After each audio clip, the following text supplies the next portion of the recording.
Welcome all to சரிதா சமையல். இன்றைக்கி நம்ம சமையலில் நல்ல சுவையான காலிஃப்ளவர் ஃப்ரை எப்படி பண்ணுறதுன்னு பார்க்கலாம்.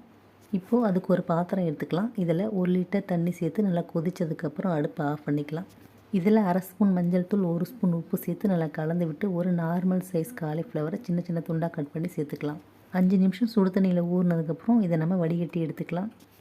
அடுத்து இந்த காலிஃப்ளவருக்கு மசாலா கலந்துக்கலாம். அதுக்கு ஒரு பாத்திரத்தில் 1/2 கப் மைதா மாவு, 1/4 கப் கார்ன்ஃப்ளவர் மாவு, 1/4 கப் அரிசி மாவு, இது கூடவே 1/2 ஸ்பூன் மஞ்சள் தூள், 1 ஸ்பூன் மிளகாய்த்தூள், 1/4 ஸ்பூன் கரம் மசாலா, 1/2 ஸ்பூன் சீரகத்தூள், 1 ஸ்பூன் மிளகுத்தூள், 2 ஸ்பூன் இஞ்சி பூண்டு பேஸ்ட்டு சேர்த்து விட்டு அடுத்து இதில் 1 ஸ்பூன் எலுமிச்சம்பழச்சாறு, பொடியை நறுக்கின மல்லி இலை, கொத்தமல்லி இலை கொஞ்சம் சேர்த்துக்கலாம். இதுக்கு தேவையான உப்பு சேர்த்து கொஞ்சமாக தண்ணி சேர்த்து கெட்டியான பதத்துக்கு இந்த மசாலாவை கலந்துக்கலாம். கலந்த மசாலாவில் நம்ம வடிகட்டி வச்சு காலிஃப்ளவரை சேர்த்து நல்லா மிக்ஸ் பண்ணி சூடான எண்ணெயில் பொரித்து எடுத்து கடைசியாக இதில் கொஞ்சமாக கருவேப்பிலை வறுத்து சேர்த்து விட்டால் சுவையான காலிஃப்ளவர் ஃப்ரை ரெடி.